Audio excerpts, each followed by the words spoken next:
So, eto na nga guys. Ayan na. Legit na abnormal dito sa may Santa Cruz, Laguna.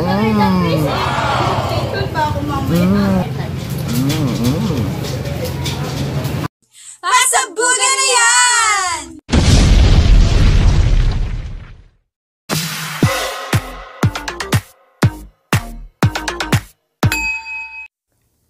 So, eto na nga ulit ang ating new Jen Reyes at pupunta ako dito sa Santa Cruz, Laguna Public Market kung saan nag-originate or nagsimula ang abnoy. Ang abnoy ay bugok na penoy at isang exotic food na kung saan ay may di ka nais-nais na amoy pero napakasarap. Natikman ko na ito dati dito mismo sa Santa Cruz, Laguna. Subalit hindi pa ako certified vlogger noon. Kesa nga naman masayang ay nakaisip si Lola Ochi na nagpauso nito na iluto ito na parang omelette. Inalahok ito sa mga binating itlog at saka ipinirito. So hindi nga naman nasayang at napagkakitaan pa. At dahil sa famous nga or naging tanyag kaya madaming gumagaya. Naabutan ko dito ang napaka-pretty si Dian na apo ni Lola Ochi na siya nag-imbento ng abnoy. Panoorin ang aking interview kay Dian. Shoutout nga po pala sa iyo Lola Ochi at kay Dian sa kanyang pag-aasikaso sa akin at sa pagsagot sa mga muntikong katanungan. So ayan guys, nandito ako ngayon sa may Santa Cruz, Laguna. Isa sa mga kilalang ano dito si Dian. O, di ba naman? Hi ka naman. Ito yung mga kanong paninda. O, di ba? Sinama mo ba ang ano gano'n dito? Sa ganda. Oh, lola niya. Ano pa ng lola mo?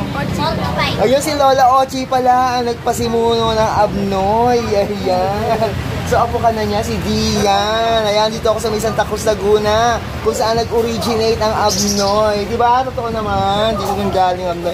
So, guys, kakain ako. Magkano isang ganito? 20 po ang order ko. 20 order. Tapos isang bilo? 120 po, 160, 200 po. Ayun. 20 po yung isang buo. Ay, yung maliit po. Tapos 160 po, tapos 200 po. Ayun naman. So, ayan, napakapalad ko. Nakadokumentaryo ko ang isa sa mga apo ni Mami Ochi, no? Oo, marami kayo naggaling. Dalawa lang po kami nito, tapos meron po.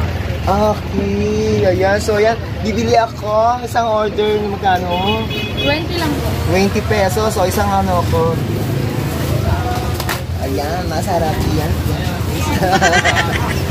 So, sinasawsang suka yan, no? Diba, yan yung ano, saka ano pa pala, paano ba yung ano yan? Yung mga natitirang ano nyo, no? Kasi masasayang, diba? Napakasarap.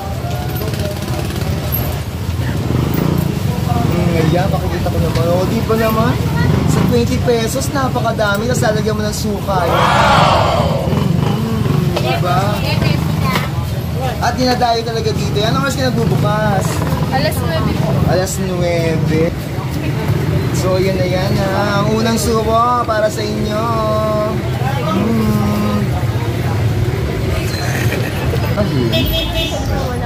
Meron po. Ano? No, di ba naman napaka-maasikaso ni Dian. 120 pesos, so, di ba? Dito yan sa may palengke na Santa Cruz, Laguna, no?